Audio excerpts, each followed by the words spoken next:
Entonces, bueno, la idea es que este espacio sea una especie de taller de discusión sobre la carrera de sociología.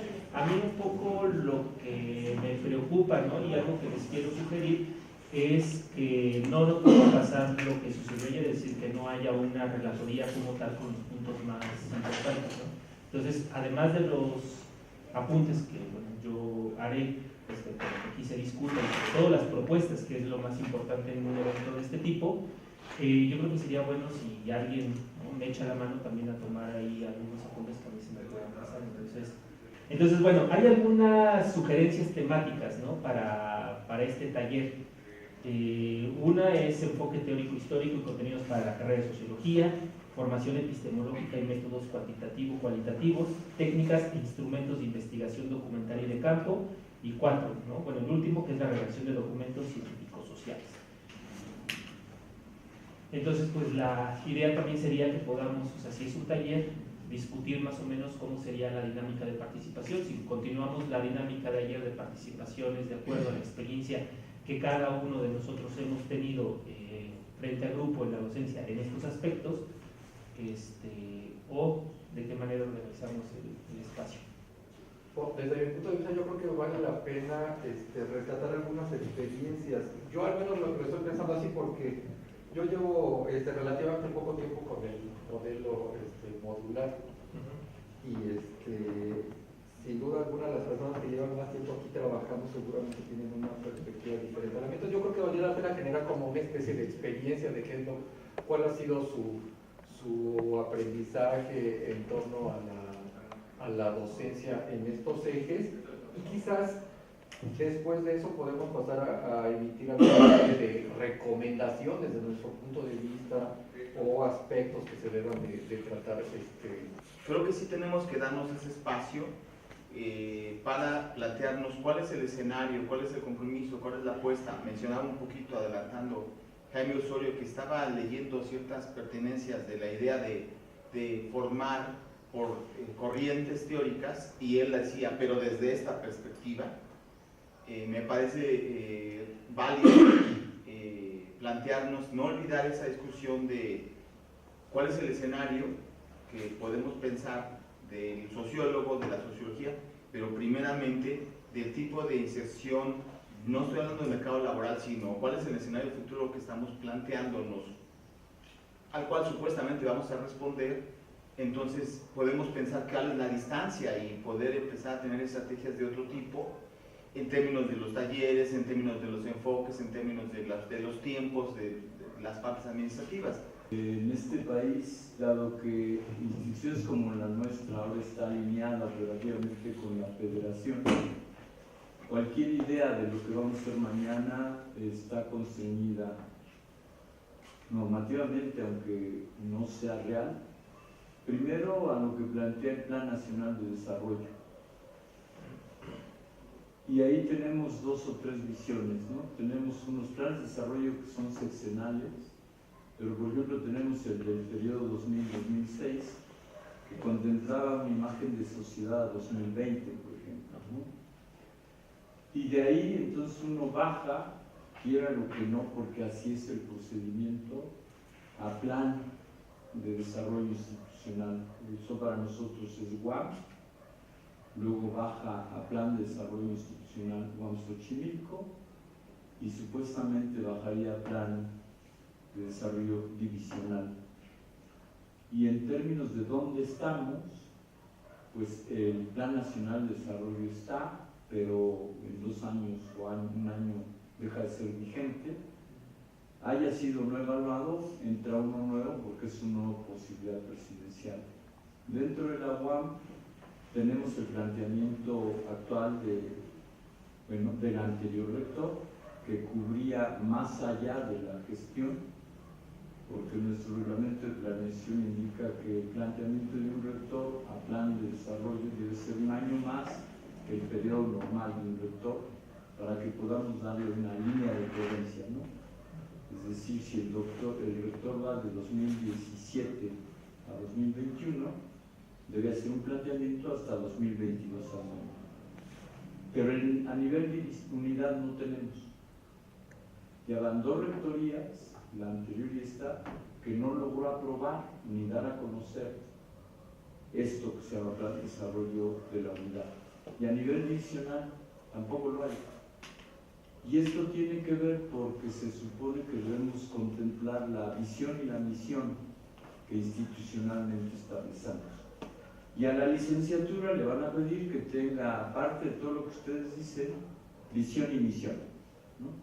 Y se supone que técnicamente eso da una idea de futuro, sea pensado, sea factible, sea concreto, sea utópico, ¿no?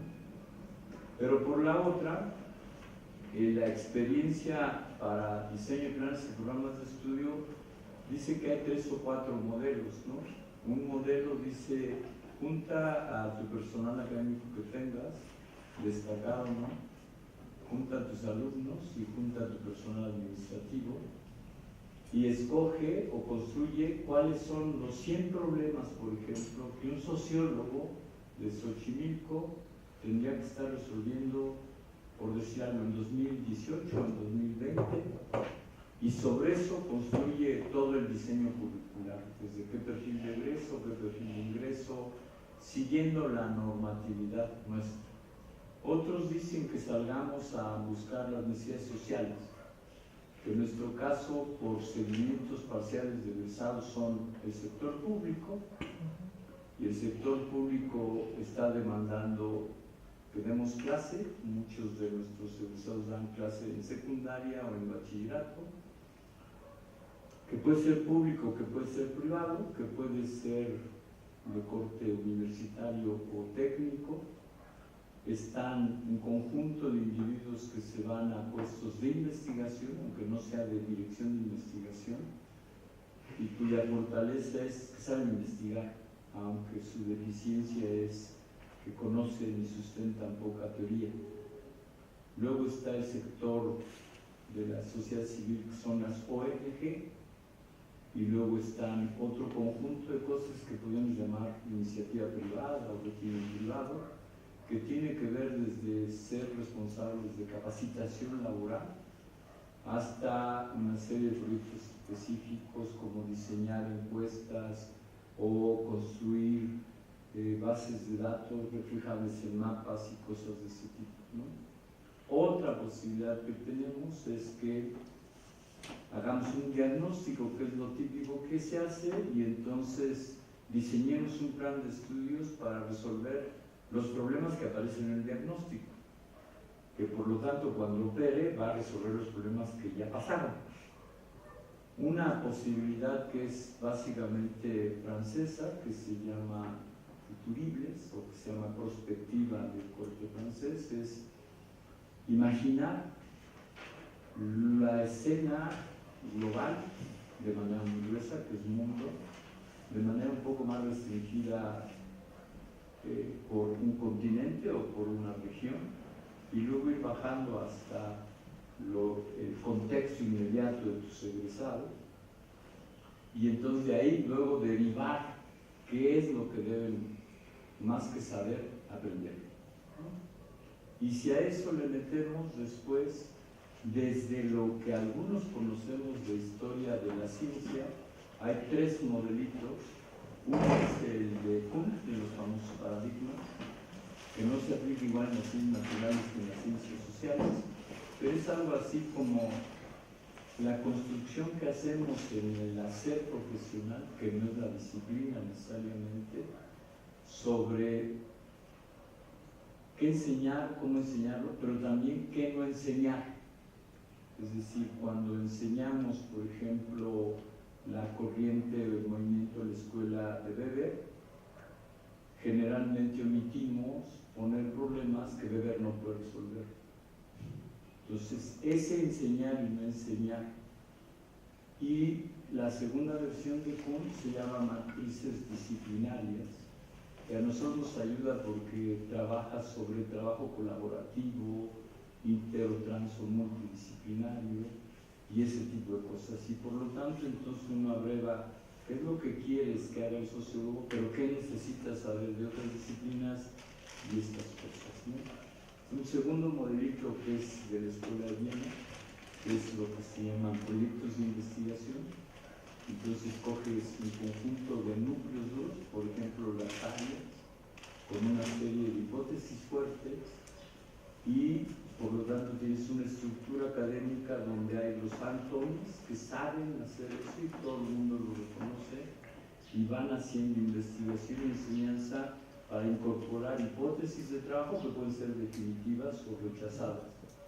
Y hay un tercer modelo que viene de la química que se llama familias o tradiciones de investigación, que sigue mucho, por ejemplo, la historia, cómo nos constituimos en grupos y territorios, es decir, cómo hacen sociología los que han tomado como objeto de estudio la organización rural, por ejemplo, sea solo para las cuestiones de unidad campesina productiva o sea para recuperar cosmovisiones y cosas de ese tipo. Dentro de esa posibilidad entonces también está incorporar, por ejemplo, estas cuestiones que se llaman de epistemología, ¿no? Ayer se mencionaba, es necesario que nuestros alumnos sepan lógica, les parece que sí, ¿no? Pero ¿cuál de las matrices de la lógica? La lógica clásica, la clásica que define que A es igual a A, pero le cuesta mucho trabajo definir que A es idéntico a A, que es otra cosa, y que le cuesta mucho trabajo no tener algoritmos de resolución y por lo tanto es determinista, porque si es igual a A, solo que hace A va a ser A. Entonces no te da posibilidades de libre albedrío o de libertad, por ejemplo. O la lógica dialéctica, o la lógica borrosa, o la lógica difusa, que emergen con las ilusiones de ciertos problemas, no solo de las ciencias naturales, también de las ciencias sociales, ¿no? O de ciertas maneras de qué tanto necesitamos de otros recursos como otros lenguajes. Si no es lo mismo hacer estadística que poder leer, interpretar y apropiarnos del lenguaje de los números, con nociones tan simples como que el número no es cantidad. La definición de número más o menos aceptada es que es un símbolo gráfico y fonético con significado único y que por lo tanto permite que apliquemos eso bajo referentes conceptuales siempre y cuando los operacionalicemos, por ejemplo. Eso implica lógicas de construcción y de lectura distintas, pero también nuestros alumnos emergen de un mundo de imágenes. Y entonces, ¿qué tenemos que aprender y enseñar para leer imágenes? Cosas tan simples como la pobreza se huele o solo se mide y se observa con determinados indicadores. O tomemos de la fenomenología, podemos ver con los ojos del otro sin sacarle los ojos, por supuesto, y haciendo esa ruptura aparentemente cultural. Si contemplamos eso, entonces tenemos, por un lado, una serie de líneas normativas que, conociéndolas, no implica que las obedezcamos, sino que tengamos recursos científico-técnicos para hacer una propuesta novedosa, a lo mejor no original, pero también que contemple que una serie de cuestiones mercadotécnicas, por ejemplo, que aprendamos que los huevos de gallina se consumen no porque sean más nutritivos que los de guajolote, sino porque también tenemos que divulgar lo que hacemos. Y eso implica también darle seguridad a nuestros alumnos que en el proceso en el aula, cuando ellos están trabajando, el proceso es de crear nuevo conocimiento, porque así aparece en las cadenas neuronales de razonamiento del alumno, pero es reproducción social porque tiene que cumplir ciertos cánones que la academia, santa o no, vulgar o no, aplica, pero sin desconocer que hay, como en todas las ciencias, científicos de bata blanca y de bata azul, es decir, los que consideran que son teóricos y los que consideran que son prácticos, ¿no? En esos términos, a lo mejor ayudaría sí contemplar lo que tenemos, pero también contemplarlo en una matriz interesante que hay es, no metamos la historia como historia, a lo mejor metamos la referencia espacio-temporal. efectivamente los procesos de comunicación comprimen el tiempo en términos de que yo me comunico con un inglés de casi manera instantánea. ¿Y eso qué implica en las relaciones sociales, por ejemplo? ¿La libertad es un problema filosófico o es un problema sociológico? Es decir, vamos a ser sociólogos que vean la falsedad o la verdad de, o lo que vamos a entender es que hay un conjunto de enfoques teórico-metodológicos en plural, no en singular, no es el método, los métodos, unos muy originales de la sociología y otros que tomamos prestados de otras disciplinas, que nos permiten razonablemente explicar desde el discurso científico, que es una racionalidad distinta a la del sentido común o a la mágico-religiosa, y de ahí entonces ver si entendemos corrientes, cómo se ve una corriente sin haber definido tiempo, por ejemplo. El tiempo lo atravesamos, lo descubrimos, lo construimos, o hay un tiempo sociológico que no es el tiempo biológico, ni el tiempo psicológico, ni el filosófico, ¿no? Eso nos da posibilidad, pero también contemplando que nuestros académicos, aunque seamos MIDI, ni nos morimos ni nos jubilamos, también hemos dado muestras que estamos dispuestos a modificar o irrumpir con cosas que nos llaman la atención o que nos interesa difundir, ¿no? Y ir construyendo esos pequeños o grandes núcleos que conjuntamente con nosotros no desconozcamos la necesidad de recibir un salario, pero también reconozcamos que hay condiciones de posibilidad para construir de otra manera nuestro trabajo, ¿no?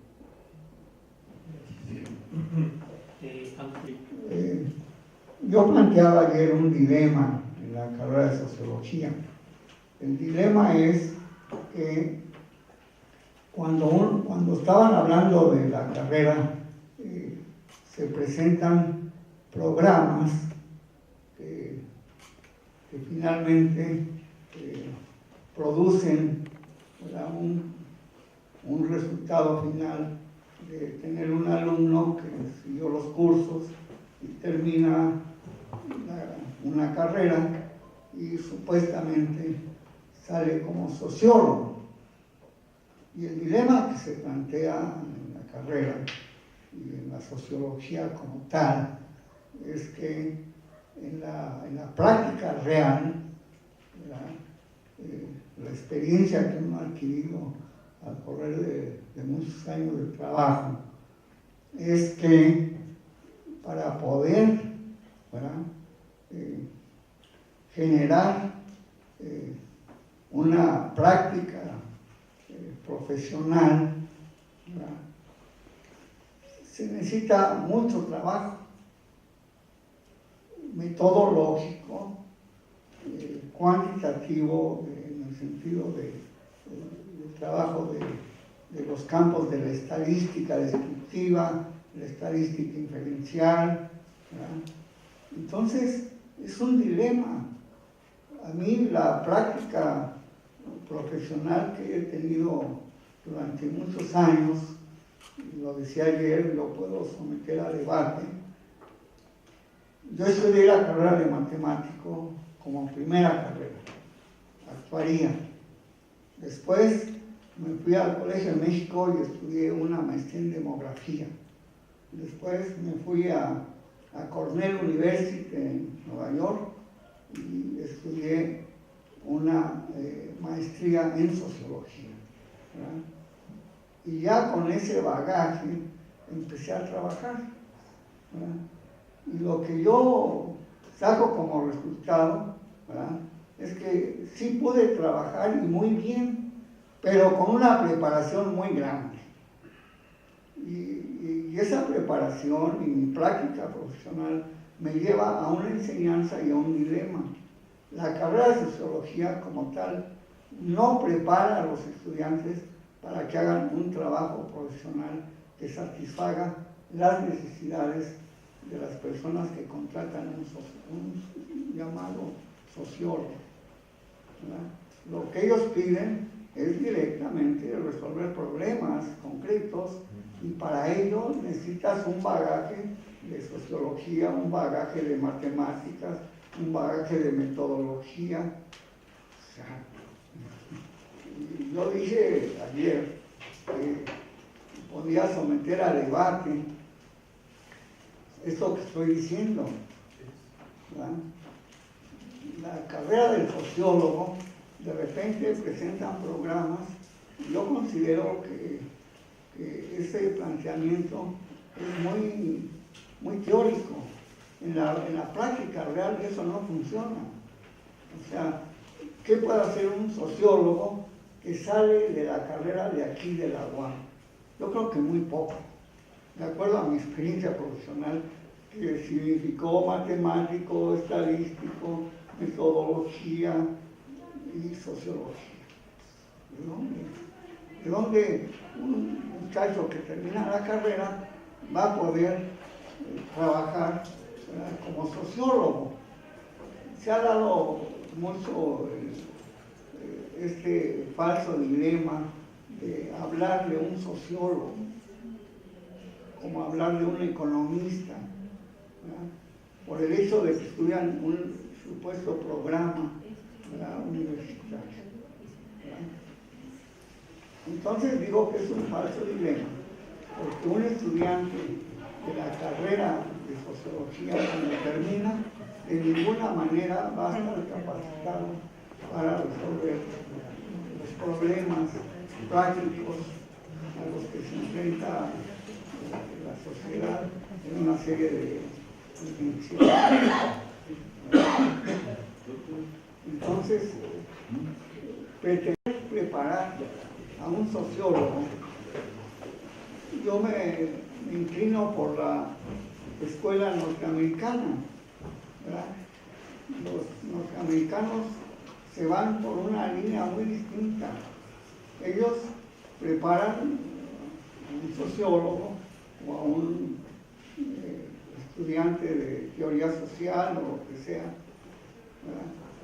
Y se van por la línea de realizar una maestría y luego un doctorado. La carrera de aquí de sociología se termina y ya. El estudiante ya no tiene una alternativa dentro de la universidad para seguir estudiando la cuestión sociológica, ¿verdad? ¿Hay una maestría aquí en sociología?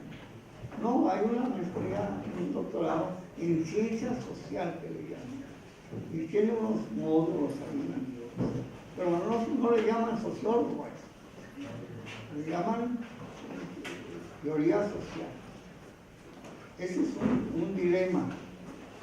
Y el otro dilema, que es muy serio, es que la teoría social tiene grandes problemas, ¿verdad?, de teoría social, en el sentido de que la teoría social tiene problemas muy serios de la teoría misma, que tiene problemas epistemológicos, como ya dijeron, ¿verdad?, problemas del desarrollo de la teoría social.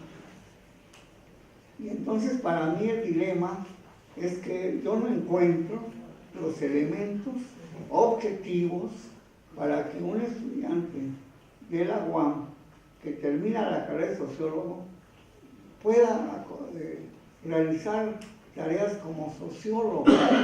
Esa figura que establecieron ayer del sociólogo, yo la encuentro sumamente teórica, imaginativa, pero que no tiene nada que ver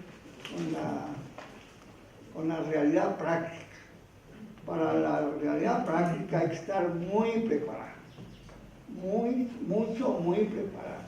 Y yo dije que sometí a debate, cuando quieran, para ver qué preparación necesita. Yo no le llamo sociólogo, a mí esa palabra no me hace ningún significado importante. Yo me voy por la escuela norteamericana. Estudian teoría social y luego se van a una maestría en teoría social y luego a un doctorado. Entonces, eso de hablar de un sociólogo que estudia una carrera ¿Y qué va a hacer ese muchacho que termina la carrera de sociólogo? ¿A qué se va a dedicar? Pues que a resolver problemas sociales, quién sabe. Para eso se necesita un trabajo muy grande y una preparación muy grande. Yo me iría por recoger en la práctica docente la opinión de los maestros sobre su práctica docente. En concreto, yo doy matemáticas en la carrera de sociología. Y le llaman matemáticas, le llaman metodología, y quién sabe quién inventó eso. Yo llego a mi trabajo con los estudiantes y me pongo a trabajar, ¿verdad?, problemas metodológicos para ver cuál es el referente empírico de un concepto, cómo construyen el dato, y empiezo a trabajar con ellos algo que es sumamente importante y que no lo mencionaron ayer, ¿verdad?, es la teoría de la medida en las ciencias sociales. No la teoría de la medida en el sociólogo, no, la teoría de la medida en las ciencias sociales como campo de conocimiento grande.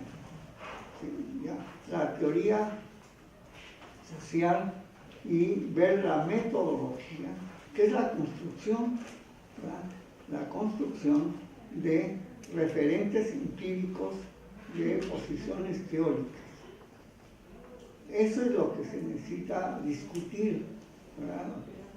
Entonces, ahora que vamos a tener este foro aquí, hay que discutir algo de lo que es la teoría social. Nosotros tenemos un gran defecto. Hablamos del sociólogo y ya. No se habla así. Se habla de la teoría social y luego un nivel superior de la teoría social, que en términos curriculares sería la maestría de ciencia social y luego el doctorado. Eso no hay aquí. O sea que, ¿dónde canalizamos a los estudiantes que terminan supuestamente la carrera social? Tiene que ser una maestría y luego un doctorado. Y ya después del doctorado ya nos podemos sentar a discutir qué es realmente el problema de la teoría de la medida en la sociología. Muy bien, gracias. Gracias. Tomando simplemente la guía que nos dieron el día de ayer, con temas que habrá necesidad de subrayar, 2 o 3. Enfoque teórico-histórico. Decíamos, para comprender las teorías, casi es obvio, tenemos que identificar qué está sucediendo en tal momento histórico cuando Platón, cuando Aristóteles, Polibio, Cicerón, etcétera, Tomás de Aquino y todo lo demás, y Hegel y Comte, en fin.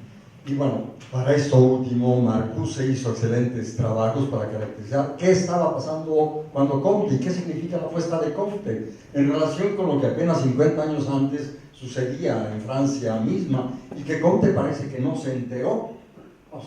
Como anécdota, yo tomé seminarios en la École Polytechnique, donde se constituyó el Colegio Internacional de Filosofía, y daban sus seminarios filósofos hegelianos, aronianos, benjaminianos, bloquianos y otras cuestiones. Bueno, y la experiencia que tenemos los colegas nos dice cómo explicar la teoría desde que éramos estudiantes, cómo podemos hacer sociología de la sociología.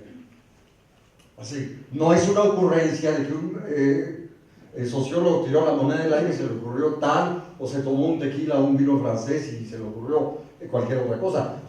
Lukács decía, los problemas que piensa, en ese caso el filósofo, no son problemas que él inventa, son problemas que la realidad le está exigiendo. Y es algo que podemos ver el día de hoy.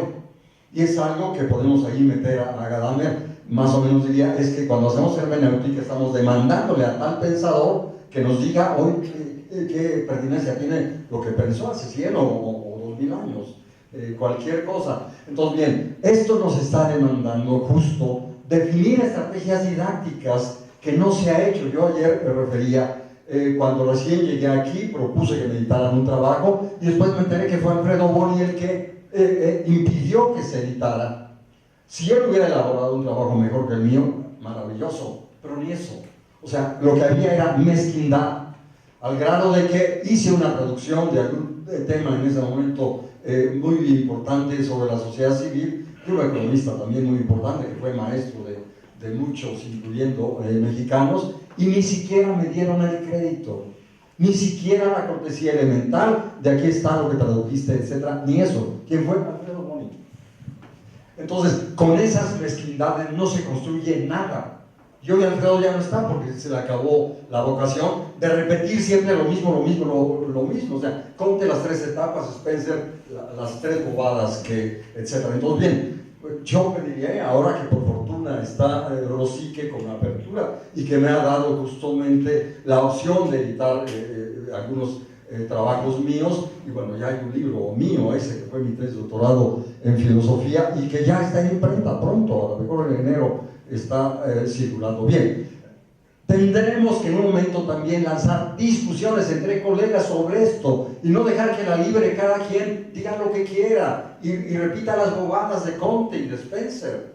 Por eso yo ayer subrayaba, y está bien planteado aquí, la historicidad del pensamiento. Entonces hay que enseñarlos en su historicidad, y decíamos como corrientes, no como posiciones, no como ocurrencias casuales. Bueno, es obvio que esto demandaría una mayor profundización.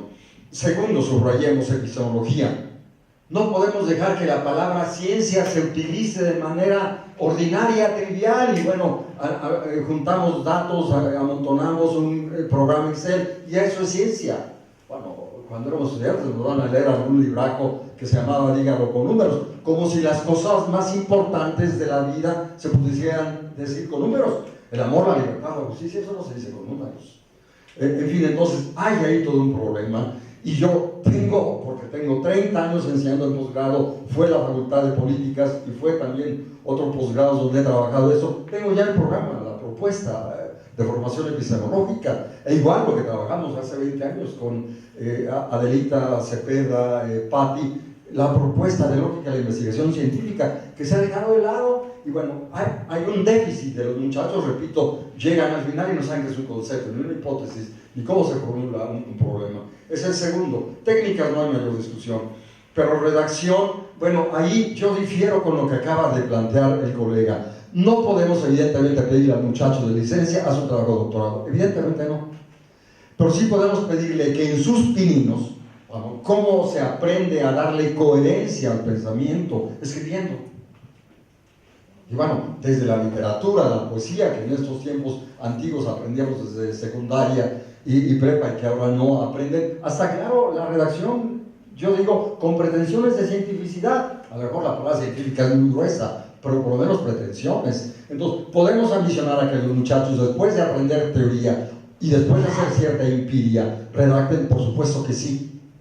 Y entonces, la experiencia que algunos jóvenes que andan por aquí y anduvieron ayer, fueron alumnos en algún momento, pues yo lo hago en 2 meses y medio. Van al campo los muchachos, formulan un problema, una hipótesis, recogen datos, en fin, y hacen un informe. ¿Y cómo se hace el informe? Pues con conceptos. No es simplemente la descripción. Ayer alguien se burlaba bien, la foto, no. Entonces, ¿podemos hacerlo? Sí, podemos hacerlo. A ese nivel de licencia que no es el doctorado, sí, evidentemente, pero es perfectamente posible. Bueno, Patti, que está llegando, y José Luis, que están llegando, compartimos la estancia parisina y tenemos otra visión. Yo afirmo, la gran teoría se ha producido históricamente en Europa, no en Estados Unidos. El trabajo de investigación más lúcido se sigue produciendo allá, y claro, hay particularidades, las de Italia, las de Francia, las de otra serie de territorios europeos que tienen sus tradiciones de pensamiento y demás, y que tienen a veces problemas muy sofisticados. Recuerdo que en algún momento en aquella estancia, algún sociólogo que me conoció en un congreso acá en México me hace la propuesta, colabore, y ¿de qué se trata? De ver el concepto de tiempo que tiene la gente. Pues en México eso nadie nos va a financiar. O para hacer lo que Bourdieu, la sociología del gusto, en México nadie nos va a dar un centavo para aquello. Pero eso, un Bourdieu se fabrica en ese contexto que corresponde, parecerá broma, y en parte lo es, pero en parte no, corresponde con la cultura culinaria y los vinos y los quesos y los pasteles y la exquisitez de la vida francesa se va a expresar en la exquisitez de la obra de Pierre Bourdieu, que eso no tienen los gringos, ni los ingleses, ni los nórdicos, ni muchos mexicanos que ven Estados Unidos y que no ven, perdona, Europa. No soy eurocentrista, pero no soy ignorante y admiro mucho lo que hacen allá, aunque veo sus limitaciones, que ayer decía que de pronto los alemanes no entienden un cacahuate de lo que pasa por acá. Entonces, ahí hay cuestiones que, obvio, en este momento podemos formular, proponer, pero tenemos que convertirla en la talacha para la elaboración, y yo ya ayer lo dije, cuenten conmigo, lo haré, tengo ya esa propuesta, y tenemos la propuesta que habíamos trabajado hace 20 años sobre el módulo de estructuración clasista. Termino que, obvio, no podemos seguir dejando que los muchachos egresen y que no sepan qué son las clases sociales, que profesores den su curso y que ni siquiera se los expliquen. Termino, gracias. Se comentaba esta cuestión de hacer un diagnóstico antes de alarmarnos o de lanzar las campanas al vuelo. Como parte de ese diagnóstico, y esta pregunta es más para el coordinador, ¿existen datos históricos de qué porcentaje de nuestros alumnos ingresan en posgrados de excelencia? Y no sé si esos datos muestran que ha ido a la baja o al contrario, se ha mantenido o incluso se ha incrementado el ingreso de los estudiantes en los últimos años, porque creo que eso justo sería un indicador de cuál es la calidad de los sociólogos que actualmente estamos formando y hacia dónde tendríamos que ir en función de los posgrados que actualmente se ofrecen, justo porque pues ya el CONACYT se convirtió, aunque cada vez menos, en un seguro de desempleo para los estudiantes, sobre todo de sociales. ¿A qué le llaman posgrado de excelencia? Esa es una cuestión que está en juego. La otra es cómo han cambiado en el tiempo los montos de las becas. Y si el alumno está en un grupo, llámese tribu o esto, ¿cómo jugamos con las becas? Por ejemplo, yo puedo entrar al posgrado de aquí, impulsar una maestría y aprovechar que mis contactos están en el Instituto de Investigaciones Sociales para que me hagan currículum y me concedan una plaza, y no es la maestría la que me interesa estudiar. Pero también entiendo que habemos gente que una beca de maestría nos permite vivir 2 años a una familia de 2 adultos y un menor, por ejemplo. Y que hay un chantaje específico porque de repente los que dan aquí en posgrado sabrán que llega un alumno y le dice: es que no me puede poner 6 porque pierdo la beca. Y si pierdo la beca, ¿cómo sigo estudiando y dando el gusto? En esos términos, sí tenemos un incremento de egresados que cursan posgrados y que no necesariamente son los que aquí vimos como más brillantes. Es decir, no necesariamente son los que salen con promedio de 10. Porque esos en principio no van a buscar un posgrado de aquí, lo buscan de otro país y tienen los contactos para irlos consiguiendo, ¿no? Y lo que hemos visto, por ejemplo, es que cuando el posgrado, comillas, como tú le llamas, de excelencia, a lo mejor le llamamos de alcurnia, otros, o a lo mejor es de pedigrí también. Entonces, cuando ese alumno tiene una serie de habilidades, destrezas y capacidades como trabajar en equipo, como leer otros lenguajes, como algo que no hicimos aquí, pero que los enseñamos más en el currículo que en el aula, generalmente pueden solicitar un examen de admisión en Colegio de México en Flaxo. Pero recuerden que hay instituciones que privilegian a gentes de otros países en este continente sobre los mexicanos, porque si no acaban los financiamientos que permiten estas becas, por ejemplo. Y los que estamos dentro de este sistema también encontramos que hay becas complementarias que a veces son mayores que las que da CONACYT. Pero también tenemos que tomar en cuenta que no creábamos o construíamos egresados que buscaran posgrados. A nosotros nos educaron, por lo menos a mí, que la profesión era de toda la vida. Iba a ser sociólogo toda la vida. Y que una vez que me recibiera iba a tener casa, mujer y coche, ¿no?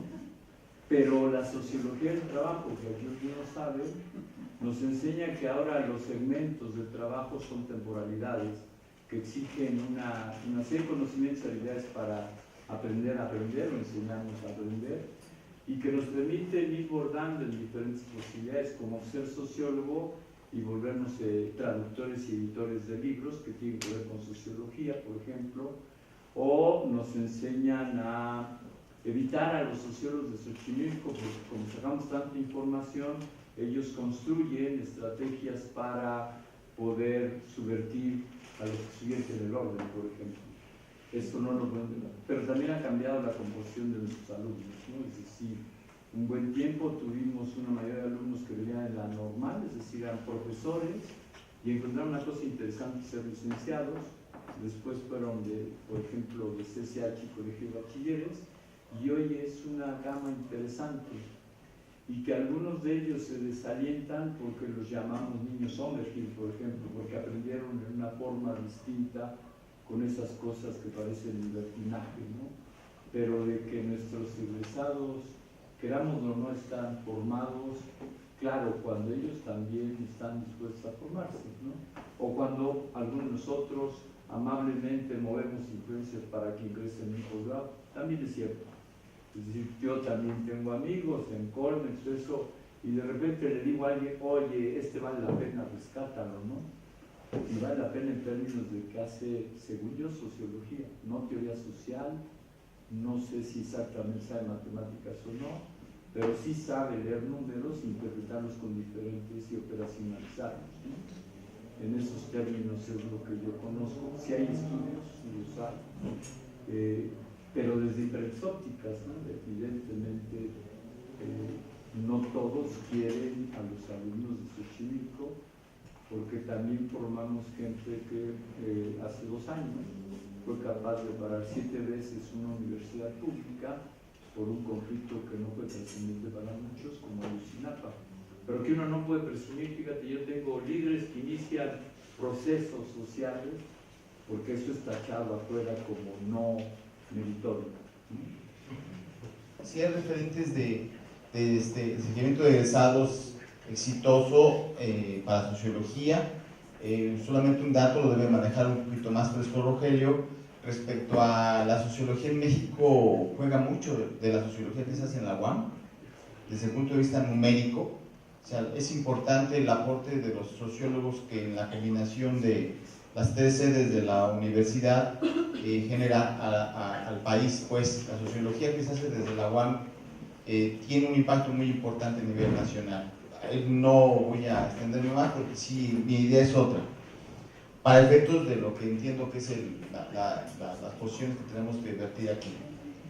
Creo que ya lo que ha mencionado el colega Félix Hoyo ya está más que entendido de la posibilidad de la pertenencia, de la exigencia, y esperemos continuar en esa vigilancia de la incorporación mejor, exitosa de contenidos epistemológicos en la formación, ya no digamos en seminario metodológico, sino como un eje transversal. Creo que ya está fijado, lo mencionó todavía más nuestro colega Osorio, y todavía abundó más allá desde qué perspectiva de lectura de la sociedad o de la coyuntura que nos toca pensar en el perfil de egresados. Creo que ya están muy bien fijadas esas 2 posibilidades, esperemos que se recuperen.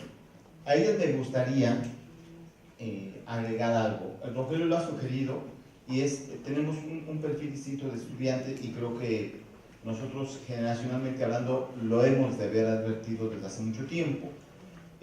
No estoy hablando del estudiante desde el punto de vista numérico, sino de la calidad en términos estrictos de las demandas, los desafíos que se nos presentan. No estoy hablando de sus becas, sino de las herramientas tecnológicas, y que esto deriva en la posibilidad o no de tener estrategias cosificadas, y a que a lo largo del tiempo se plantean como las mismas de hace 5, de hace 10 años, cuando la población ya está en otro nivel, está leyendo, está teniendo acceso a otros referentes.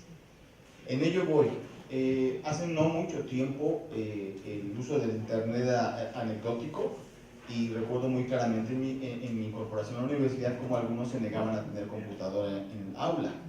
Hoy es extraño que un alumno no tenga el dispositivo telefónico y a partir de ahí se enlace. Entonces, pensando en lo que corresponde a presentar propuestas o señalar una ruta posible, es que no sé hasta dónde vamos nosotros ya a contemplar la incorporación de modalidades paralelas. Cuando estamos hablando de seminarios extracurriculares o formaciones de este tipo, yo quisiera invitar a contemplar esta otra formación al incorporar nuevas tecnologías, nuevas estrategias que están vinculadas a lo que hoy le llamamos, inclusive con las siglas en inglés, MOOC, que son cursos masivos gratuitos, que son ya actualmente una modalidad muy robusta, no dije madura, dije muy robusta en algunas instituciones y que dan oportunidades de formación paralela. Yo ayer preguntaba y reitero mi ofrecimiento, reitero mi disculpa por haber hecho la pregunta y no me he quedado, es cómo andamos en esa lógica de la planeación por unidades de aprendizaje y cuántas horas realmente estamos cubriendo de la carga hacia el alumno. Eso a mí me parece fundamental, porque si en mi caso yo le sugiero al alumno, tengo un material de video que está disponible, dura 40 minutos, dura 60 minutos, yo lo puedo contemplar como parte de mis actividades extra y me parece que no excedo y de pronto pareciera ser que me estoy involucrando en una dinámica en la que no debiera. Entonces, para efectos de aporte, para efectos de señalar esos senderos, creo que ya estamos en posibilidades ya no solamente de pensarlas, sino de tomar una posición más activa respecto a la incorporación de los múltiples conocimientos que tenemos, generar una suerte de video formación que le permita al estudiante tener acceso permanentemente a estos contenidos, tal vez desde la óptica propia. Yo festejo mucho los trabajos que pertinentemente está haciendo el compañero Enrique Dussel en torno a lo que son sus ejes de trabajo. Recientemente estoy localizando algunas participaciones del profesor Jaime Osorio en instituciones, principalmente en Brasil, en sus participaciones en Chile y en Argentina, me parecen muy interesantes. Cuando digo lo estamos rescatando, lo estamos incorporando poco a poco en el aula. No sé si ya la maestra Patti Gascón y su colega en armas, a quien también saludo, José Luis Cepeda, han estado señalando la pertinencia de estos materiales. Ya tenga que pensarse en una estrategia propia del departamento para generar este legado. Disculpen el término, no estoy hablando de personas, estoy hablando de aportes a la formación para las generaciones actuales y de las que quieran en el ejercicio de mantenerse actualizadas, incorporarse. Pensemos también en las de futuro, pero esta herramienta no la hemos realmente considerado, mucho menos explotado, y considero que sería una posibilidad muy interesante de generar aportes desde la visión. Aquí recalcaría lo que dijo el maestro Jaime Osorio y lo que probablemente, me imagino, el profesor Félix Osorio tenderá a mantener como interés, desde la visión, desde esa óptica, que sería nuestra contribución, más allá de andar repitiendo ejercicios que sé que existen ya, pero que tengan que tener nuestra perspectiva. Sí me gustaría que pudiéramos ir no solo cerrando, sino además generando algunas propuestas para que esto no se quede nada más en una especie de anécdota, ¿no? Y bueno, nos reunimos, discutimos, hicimos una especie como de balance muy general y sobre todo pues poco organizado, ¿no? Y que podamos ir generando algunas propuestas de trabajo para ver qué se va a hacer con todo esto que se ha vertido desde el día de ayer y que tiene que ver con una especie, pues, digamos, o sea, de planteamiento respecto a la carrera de sociología, pero también esta discusión que existe sobre adecuación, modificación, ¿no? Y que, bueno, o sea, decía yo hace rato, tiene que ver además con el espacio que sigue, ¿no? Que es justamente la discusión sobre el perfil del sociólogo, por lo menos del 2020 a el infinito, ¿no? Plantear una serie de temáticas, una estrategia de incorporación de estos canales que deben de existir de manera sencilla, pero presentarlo no al departamento, presentarlo a la división, porque respecto de las capacidades tecnológicas, respecto de los presupuestos, e incluso desde las convocatorias que en algunos casos superan más allá de la plantilla de la licenciatura, podríamos nosotros generar una visión en favor de los contenidos actuales y tal vez de los que se señalen a partir del perfil de egresado nuevos, no sé. Entonces, personalmente sí creo que sí puedo embarcarme en poco tiempo en una presentación, una propuesta para incorporación de estas tecnologías como tal. Yo señalar algunas cuestiones respecto a la significación que dentro del programa de estudio debe tener un módulo o seminario referidos al estudio de América Latina. Ayer hablábamos de la importancia de conocer corrientes, pensamientos, etcétera, de Estados Unidos, de Europa, de diversos países europeos.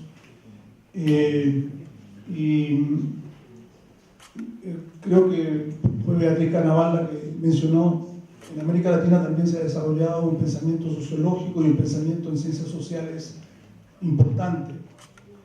Pero más allá de este tema, digamos, de la importancia que puede tener esta reflexión, me parece relevante llamar la atención a que,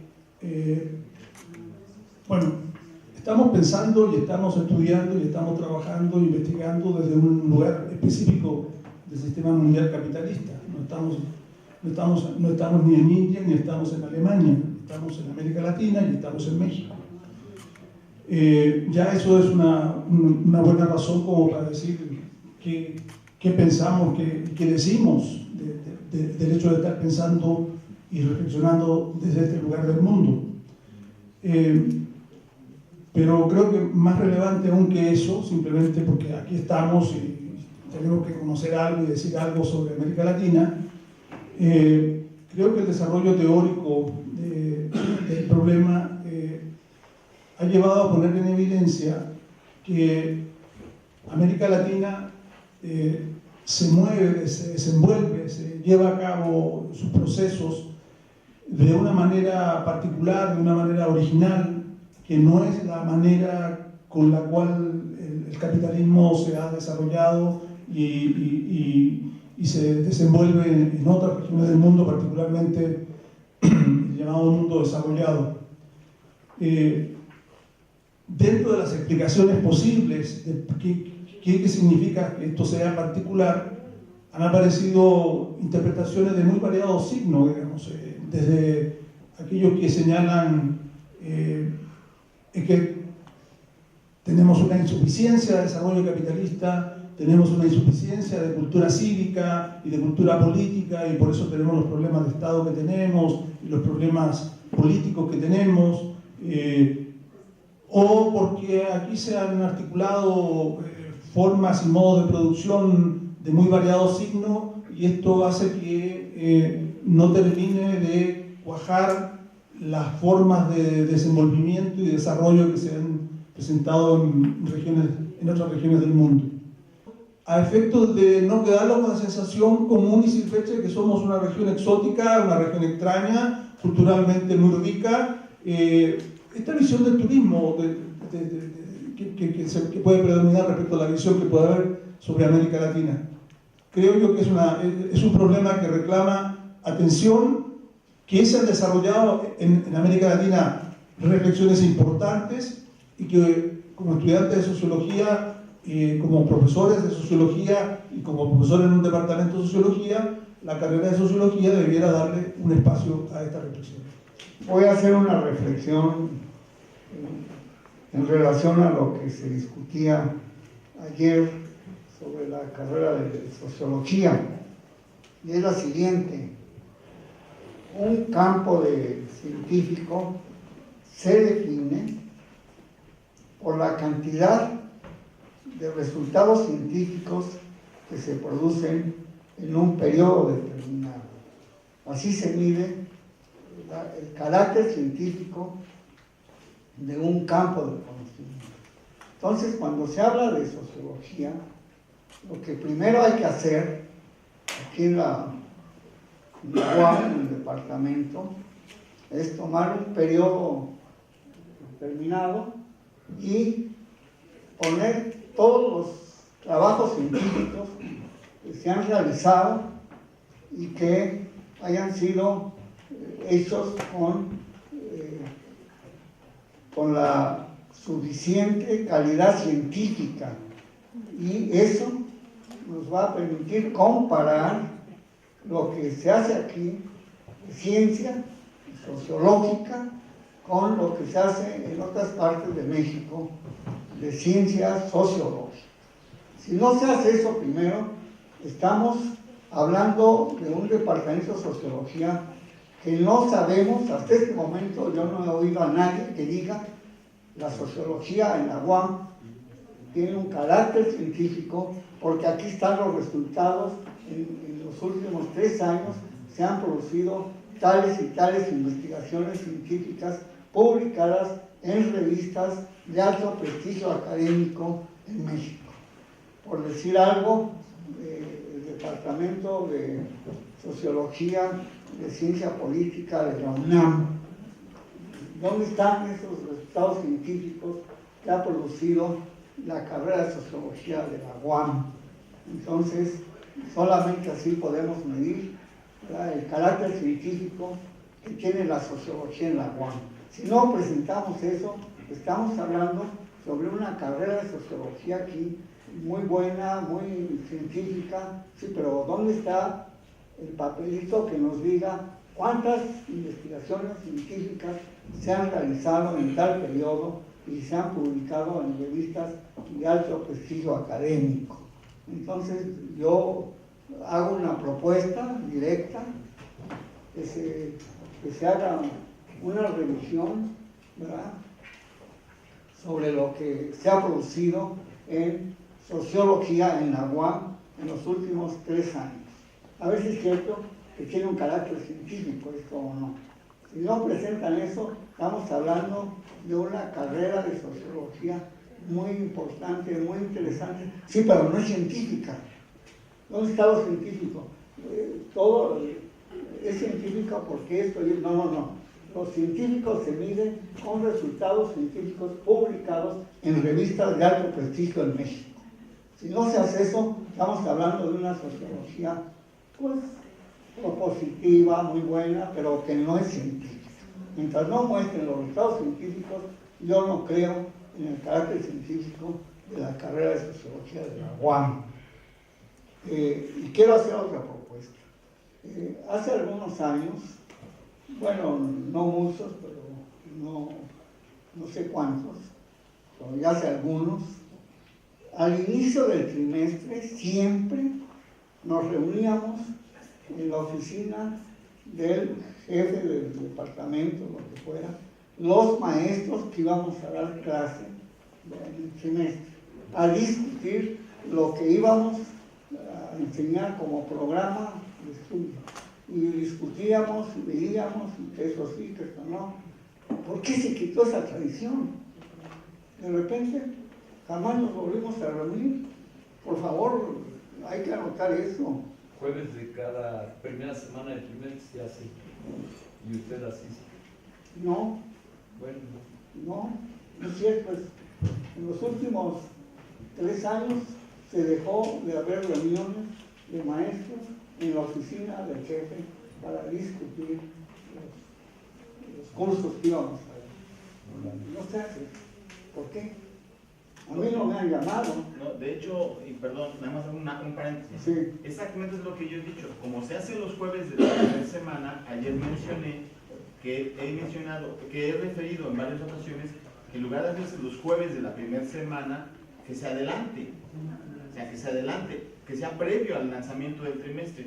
O sea, se ha hecho la primera semana los últimos 3-4 años que yo recuerde, el primer jueves de cada inicio de trimestre. Yo lo que he mencionado a veces es que se haga con anticipación, antes de que inicie el trimestre, que ya haya esa reunión, porque se convoca, y que cuando inicie el trimestre ya los alumnos conozcan el programa de los profesores, que ya se ha publicado. Perdón, cierro, nada más quiero decirle, se hace los jueves de la primera semana, nada más que yo he pedido que se adelante, punto. Planteabas la necesidad de que formuláramos propuestas. Yo me remito otra vez a aquella experiencia que creo que fueron Pati y José Luis Cepeda, que lanzaron hace 20 años, los jueves de tal. La dificultad es que esa iniciativa no estaba estructurada y no comprometía, no había vínculos, resultado de todo aquello. Entonces, era a la libre. Trajimos excelentes colegas para dar conferencias, Giddens, Luhmann, Sartre, etcétera, etcétera. Y bueno, contribuimos a que hubiera una cierta actualización.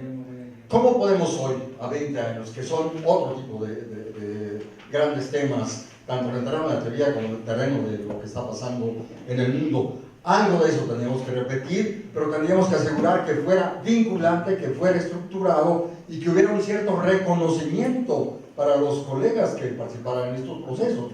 Claro, a lo mejor, obvio, yo no puedo enseñarle al profesor Osorio aquello que domina. Yo lo escucharé. Y bueno, igual tengo ciertos otros temas que yo domino y pediría que en cierto momento se me escuche. Bueno, ¿cómo asegurar ahí un intercambio que nos enriquezca a todos?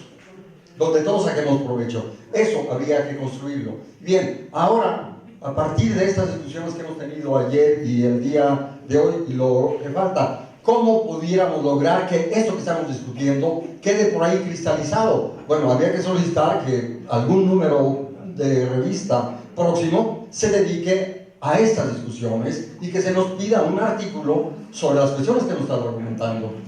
De manera que quede allí cristalizado y por lo tanto que sea una demanda colectiva para todo el mundo. Actualicemos, reflexionemos, propongamos, etcétera, y que los jóvenes estudiantes justo pudieran estar seguros de que sus profesores se están actualizando.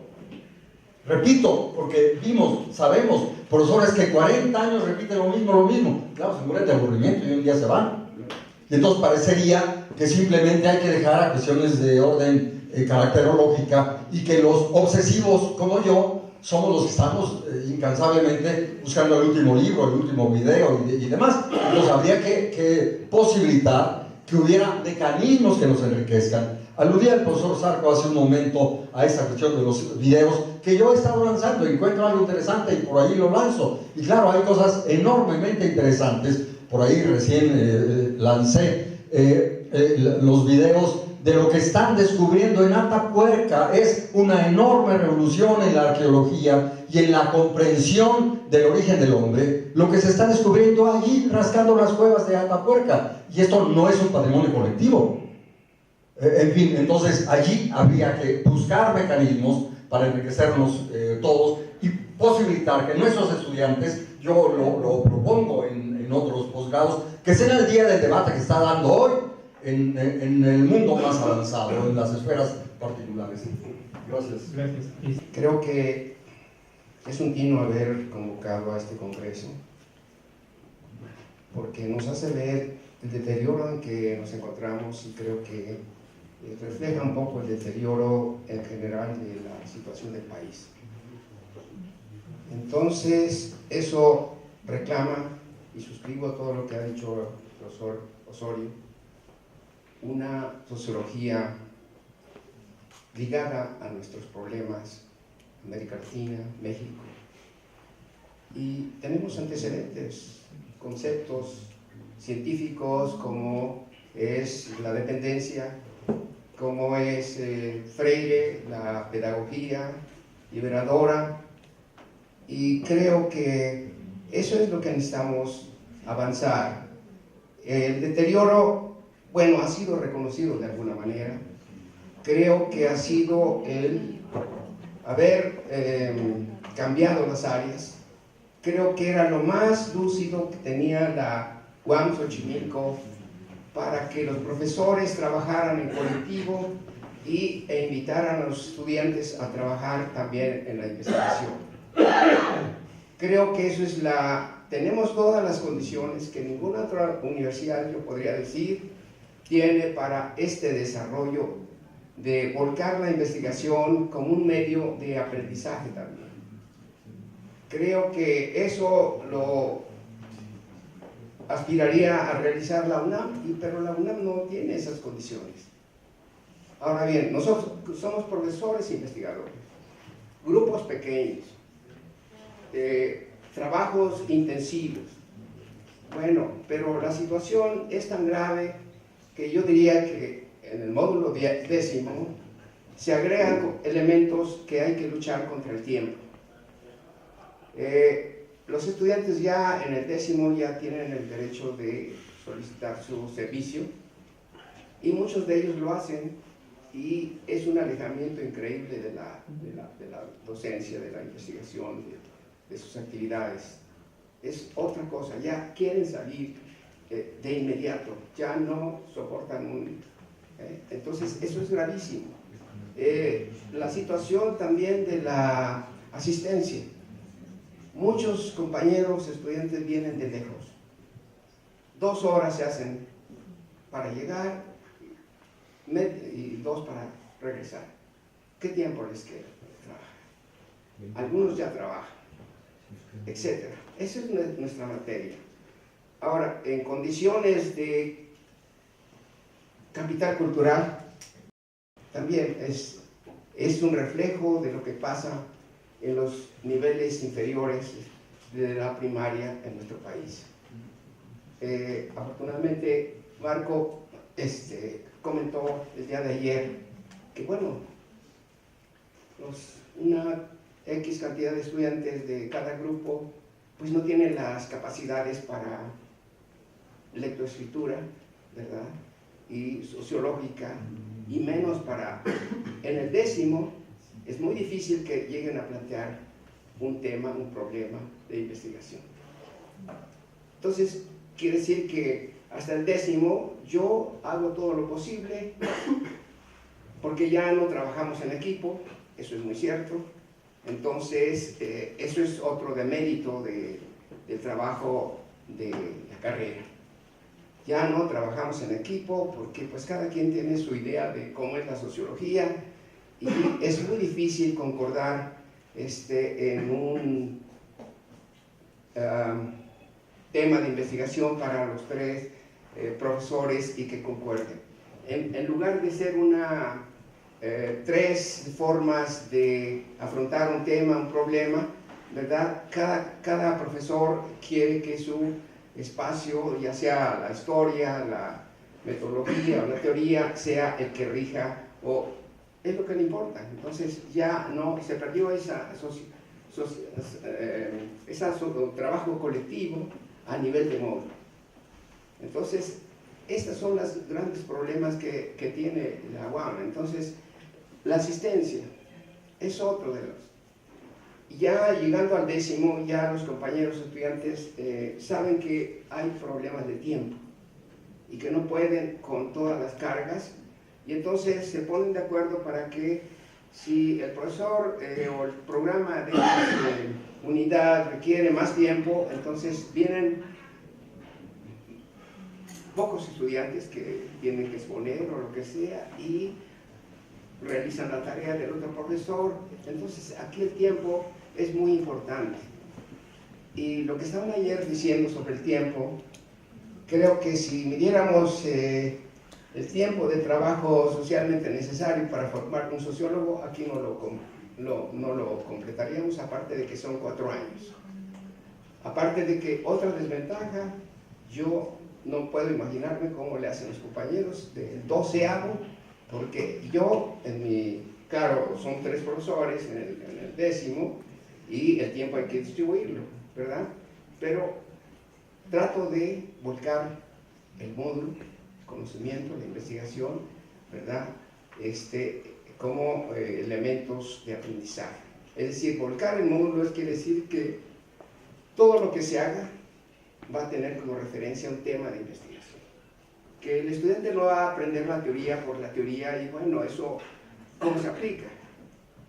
En eso creo que nosotros podemos hacer muchísimo, y ya con la experiencia que tenemos en la investigación, podemos socializarlo con los estudiantes y de una manera mucho más calmada, mucho más, como dijera, sensata en cuanto a transmitir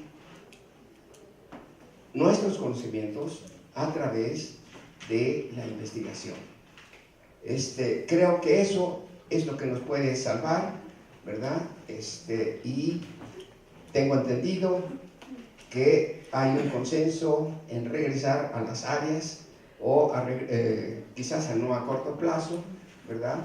Pero y creo que ese reconocimiento que se ha hecho es muy bienvenido, porque creo que la mayoría o una buena mayoría estamos de acuerdo en que podamos regresar a esas áreas para un trabajo colectivo mucho más dinámico y con un rendimiento de aprendizaje. Y a propósito de lo que decía el profesor, creo que una manera de hacer un diagnóstico serio sería qué tipo de trabajos finales se están realizando, porque hace unos años creo que alguien lo hizo y nos movió a hacer cambios ahora, y simplemente compararlo si es factible con los trabajos que se hacían cuando las áreas existían, ¿verdad? Creo que es algo que nos puede decir, bueno, ¿en dónde está la UAM? ¿Sí? Porque eso de decir que, bueno, tenemos muchos estudiantes, que es la carrera que más tiene, a mí me da un poco de, cuestionamiento. En Iztapalapa está muy bajo la eficiencia terminal y aquí es muy alta. ¿Será cierto eso de que trabajamos más, etcétera? Yo lo dudo, la verdad.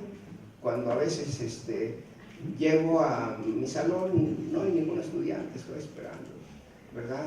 Que lleguen, y bueno, a veces hay una apatía en los grupos tremenda, y creo que todo esto necesitamos pensarlo, necesitamos reflexionarlo para poder revertir una situación ya creo cada vez más crítica. Y lo que yo estudio, por ejemplo, en la educación básica, pues aquí se refleja, ¿verdad? Hay problemas, la lectoescritura, ya no hablemos de matemáticas, ¿verdad? Y es una situación que el país padece a nivel global, a nivel incluso latinoamericano, ¿verdad? Entonces, ¿cómo afrontar eso? Yo creo que sí tenemos las condiciones, la experiencia de la investigación, ¿verdad? Y necesitamos darnos el espacio, una reflexión de todos y de cada uno, un conocimiento de nuestros estudiantes, a qué nivel llegan, cuáles son sus aspiraciones, ¿verdad? Y creo que eso hace más factible un avance en el aprendizaje. Gracias. Marco. 20 minutos. Sí, sí, sí. Yo quiero tratar dos problemas lo más rápido que se pueda. Primero, respecto al diagnóstico que se mencionó ayer. Me parece más urgente que nunca que realmente podamos hacer un diagnóstico de la situación de la enseñanza y la investigación. Recogiendo las ideas de hoy, me parece que ese diagnóstico debe incluir las fallas, problemas que se encuentran en la carrera, que quizás las autoridades detectan unas fallas desde su posición, pero nosotros como profesores, que tenemos la clase cotidiana, tenemos una visión complementaria más concreta de los problemas. Entonces debería de ser una interrelación entre las visiones que tienen nuestros coordinadores, etcétera, y la base de profesores, y yo incluiría a los estudiantes. Pero también debemos incluir los éxitos y los logros, porque ¿cómo vamos a saber hacia dónde orientarnos si no sabemos qué éxitos hemos tenido, ¿verdad? Entonces, y yo propongo también que evidentemente hoy tenemos mucha más experiencia, el conjunto de profesores, autoridades de nuestro departamento, muchísimo más que se nota en los congresos que hacemos, pero no las conocemos, no nos conocemos realmente mutuamente. Y no conocemos nuestras experiencias pedagógicas tampoco. Entonces, debe incluirse en ese diagnóstico los problemas del aula, los problemas prácticos de la docencia, que inclusive yo propondría un foro especial para tratar todo eso de lo que hemos hablado, que ha surgido espontáneamente acá. Eso es por un lado. Entonces, por otra parte, quisiera aprovechar la propuesta que hacía Jaime respecto a hacer talleres o hacer seminarios o otros módulos, no sé exactamente cómo se podría acomodar. Yo quisiera incluir una temática que me parece fundamental en la época en que vivimos.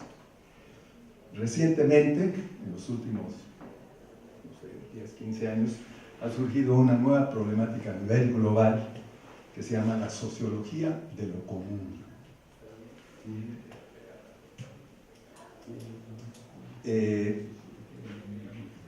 Yo lo interpreto como el intento de las masas de los trabajadores a nivel global frente a las crisis, frente a la incompetencia, a las contradicciones, al desastre que está creando el sistema capitalista mundial. Yo lo entiendo como un intento de la masa de trabajadores de manera espontánea de no solo defender las condiciones que se han ido perdiendo, las condiciones laborales, de vida, etc., sino que también intentar pasar a la ofensiva, tratar de hacer una contrapropuesta al régimen capitalista. ¿Cómo se expresa esta experiencia? Se expresa a través, primero, de un conjunto de experimentos sociales que los propios trabajadores han ido construyendo. No limitado a los sindicatos, aunque es parte de esos experimentos, no limitado a los partidos políticos de los trabajadores, aunque también está incluido, sino también expresado directamente en los intentos de los trabajadores de asumir el control y la regulación de la sociedad. Pequeñas experiencias, medianas experiencias, grandes experiencias a lo largo de la historia, pero que en los últimos años, sobre todo después de la crisis, esta última en la que estamos plenamente insertados, ¿verdad?, cobra mayor y mayor importancia. Tenemos los experimentos de los zapatistas en México, tenemos países enteros como Bolivia que intentan estas ideas del buen vivir, infinidad de experiencias, cooperativas, empresas recuperadas, intentos de autogestión social, política y económica. Junto con esto, se ha desarrollado toda una teorización sobre esta problemática, global también. Se han establecido cadenas, redes mundiales de investigadores, de universidades, de trabajadores, de activistas, que intentan comprender, ver las perspectivas de este tipo de experimentos. Señalo, por ejemplo, dos premios Nobel que están muy involucradas en esta problemática. Una es, ustedes todos la conocen, el Inorostro, que intenta estudiar, justificar el desarrollo de todos estos experimentos de las comunidades a nivel mundial. Tenemos a Jean Tirole, un economista matemático que trata el problema de lo común, estudiar las problemáticas de lo común frente a lo privado, etcétera, etcétera. Tenemos un libro que acaba de salir, una discusión muy fuerte en Francia de dos filósofos, Christian Laval y Pierre Dardot. Común se llama el trabajo, que hace una recopilación teórica de los intentos de explicación de lo común desde Aristóteles, desde los griegos hasta la actualidad. Y tenemos a los autonomistas italianos, Hardy Negri, bueno, Hardy es gringo, pero Negri es, que con esta idea del Commonwealth, la riqueza común. Entonces, es un debate muy actual, me parece fundamental desde el punto de vista de la formación de los estudiantes, etcétera, de entender hacia dónde va el mundo y qué posibilidades tienen los trabajadores realmente, las masas de trabajadores, el 99% de la población mundial, de transformar el mundo. Por eso yo propongo ese seminario, como decidamos aquí que se va a tratar de incorporar esto. Muchas gracias. Bueno, justamente uno de los temas a discutir en esta parte de la mañana es el enfoque teórico-histórico. Y con todo lo que ayer se trabajó, me parece que es sustantivo que se vaya apuntalando, digamos, ese enfoque, porque es el que nos va a dar, pues abrir la puerta hacia otras discusiones del para qué, para quiénes, en fin. Y en ese sentido quiero recuperar también lo que propuso, lo que plantea el doctor Osorio. Siento que por las participaciones de otros profesores, que respeto muchísimo, formados en universidades de Europa y de Estados Unidos, que es muy valioso que tengan esa visión, ¿no? Pero me parece que hay un sesgo ahí, es decir, un sesgo y un riesgo, ¿no? De mirar solamente o tener solamente esos referentes. Y quiero entonces enfatizar, ¿no?, en esta idea del doctor Osorio de que es muy importante mirar también lo que se ha trabajado en América Latina. Digo, más allá de la teoría de la dependencia, seguramente el doctor Osorio se refería a lo que también se está haciendo ahora, ¿no? Por ejemplo, todo el pensamiento modernidad, de colonialidad, con Quijano, con Escobar, con el propio Dussel, etcétera, que están precisamente discutiendo cómo entender la realidad de América Latina desde América Latina, ¿no? Entonces, yo creo que como parte de las propuestas, David, pues, o sea, hacer énfasis en lo que hay no solamente en Europa y en Estados Unidos, sino lo que hay en América Latina, que es además muy novedoso, que te da pauta para interpretar muchas de las problemáticas que vivimos, ¿no? Y bueno, ayer con esta revisión de planes de estudio que hizo el maestro Álvaro, lo que quedaba claro es que eran marcos de referencia y que nos permiten discutir, pero a partir de nuestro entorno sociocultural, ¿no? Eso creo que es muy importante. Y la otra tiene que ver, la otra propuesta, con lo que ya ha dicho también el maestro Porras, nada más que aquí difiero del maestro Porras.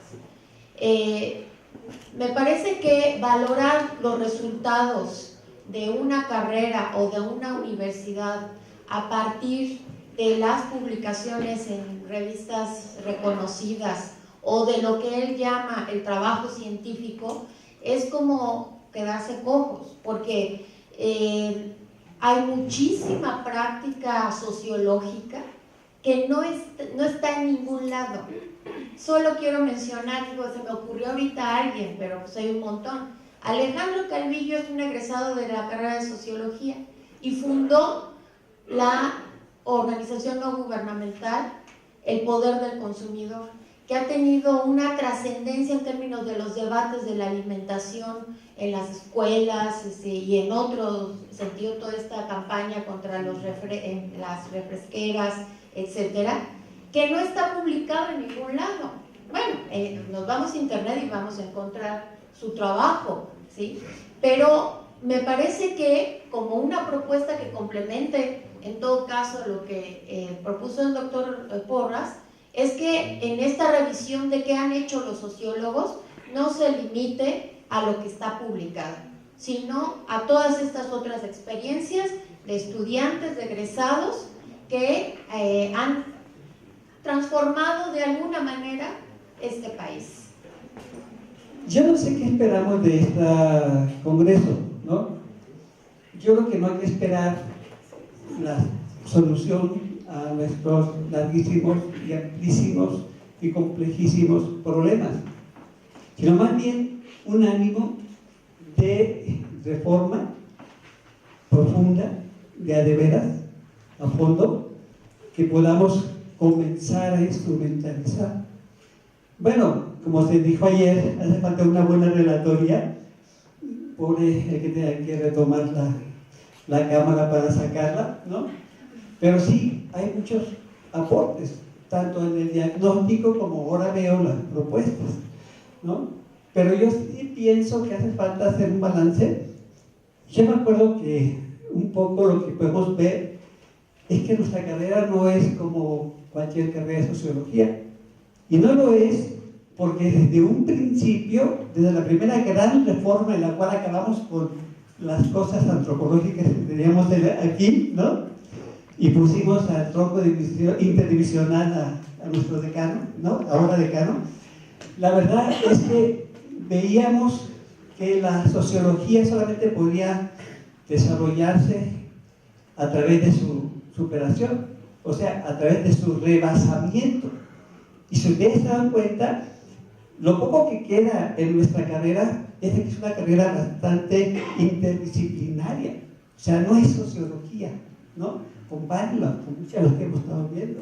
Es algo más que eso, porque veíamos que justamente si se ocupaba de la sociedad, tenía que partir de una visión de conjunto. Bueno, entonces reivindicábamos, ya no nos acordamos de ese concepto, pero entonces reivindicaba el concepto de totalidad, ¿no? O algunos recordamos a Lucio Coletti, que hablaba el marxismo como sociología, como la verdadera sociología, ¿no? No reivindico esa concepción nada más así, sino más bien esa multidisciplina para poder ver una sociedad extremadamente compleja, extremadamente cambiante, y que yo no veía nuestra problemática, un poco como decía Álvaro, como un objeto, sino más bien decían los estudiantes, como procesos que tenemos que analizar, estudiar, etcétera, etcétera. En ese sentido, creo que sí tenemos que darnos el espacio para discutir a fondo cuál es nuestra visión, nuestra concepción que debe articular o que debe de guiar nuestros posibles procesos de reforma a nivel curricular, ¿no? Creo que esto es básico, ¿no? Porque en efecto, como vimos, aquí has visto un montón de ideas de cuántas sociologías hay, ¿no? Sociología de la música, sociología de la cultura, sociología de las religiones, sociología del bien común, sociología, etcétera. Pero yo creo que esto hay que verlo justamente partiendo de la visión de conjunto. Ahora, yo no sé de dónde saca el profesor Alejandro, que hay consenso de regresar a las áreas de concentración. Yo creo que sería aberrante, no le veo ningún sentido. ¿Y por qué las quitamos?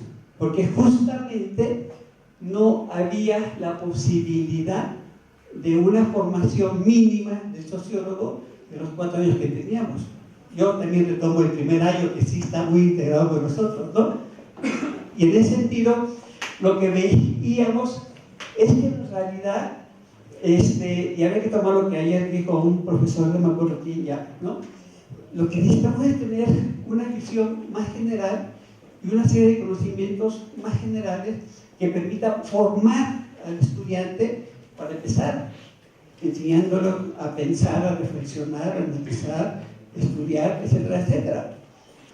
¿Por qué? Porque veíamos de que la ficción de las salas de concentración simplemente se superaba con una formación más estructurada, más articulada y una preparación para lo que sí puede ser el comienzo de la especialización, porque por desgracia sí es, ¿no?, del estudiante, que era pues las maestrías. Entonces la maestría es donde puede ahí sí ir a una multiplicidad de temas y de opciones, ¿no? Porque aquí tenemos muy poquitas, ¿no? Aquí en nuestro país, pero váyanse a Europa, váyanse a otros lugares y en efecto hay maestrías, como nos contaban ayer, ¿no?, que son retomados incluso a nivel de licenciatura con una temática ya definida en la cual te va informando con un tutor, ¿no? Entonces, eso puede ser Entonces yo sí creo que hay que reforzar el proceso de formación más general, de acuerdo a la concepción que tengamos del alumno, ¿no? Esto es para mí lo fundamental. No regresar por nada en el mundo a la ficción de las áreas de concentración. Otra cosa es el problema que se nos plantea con la investigación. Recuerden que teníamos el efecto del proceso de investigación como una forma de articular, además del trabajo que damos y demás, de la formación básica. Pero sí hemos llegado a la conclusión de que sí hace falta que los estudiantes tengan esa habilitación para la investigación, esa preparación, no solamente para hacer, como decía Gerardo Vargas, un buen proyecto de investigación, sino para poder desarrollarlo, porque es el proceso de enseñanza, de aprendizaje básico, en el cual nosotros tenemos que recurrir, ¿no? Y que en ese sentido yo sí creo que tenemos que ver que una de las cuestiones fundamentales de nuestra reforma será darle más espacio a esa formación.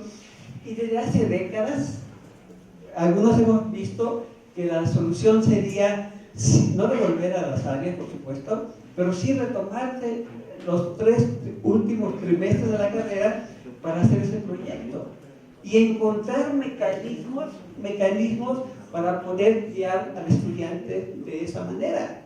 No como ahora, simplemente tenemos un pool de profesores que muchas veces andan reclutando desde que pueden, ¿no? A los estudiantes, no sé por qué, ¿no?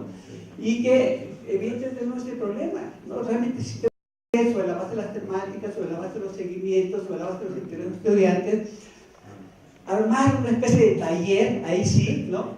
Complementario, aunque viole, entre comillas, nuestro proceso de articulación de la enseñanza-aprendizaje de la unidad, y entonces encontrar el mecanismo ahí claro que nos guíe hacia esa salida.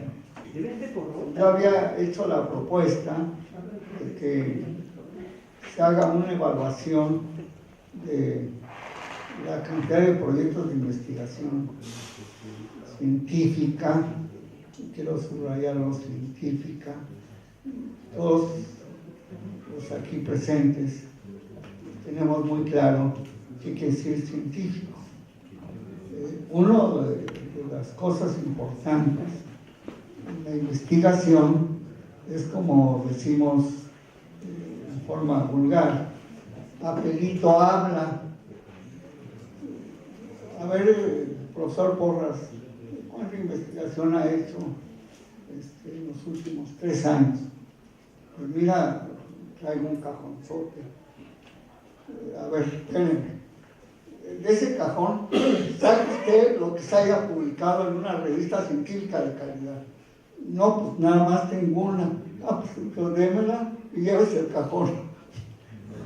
La verdad, papelito habla. Los artículos de investigación que se han publicado en revistas científicas de calidad en ese sentido, es lo que importa. Lo demás es muy loable, que haga mucha investigación, que usted se dedique en cuerpo y alma a la investigación, pero quiero lo que esté publicado en una revista científica de calidad. No, pues nada más tengo una, ustedes, ya no hay más. A ver, otro profesor, aquí tengo 5 trabajos de investigación publicados en la revista de la UNAM, de científica, de calidad, a ver, sí, pues esa tiene calidad científica reconocida internacionalmente, eso ya cuenta. Papelito habla, perdón.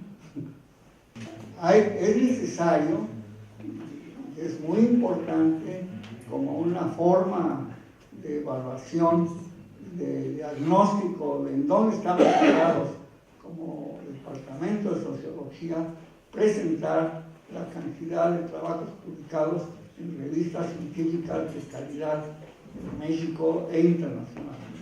Mientras no hagamos esa revisión de sociología, pues sí, la sociología es muy bonita, pero queremos una sociología científica.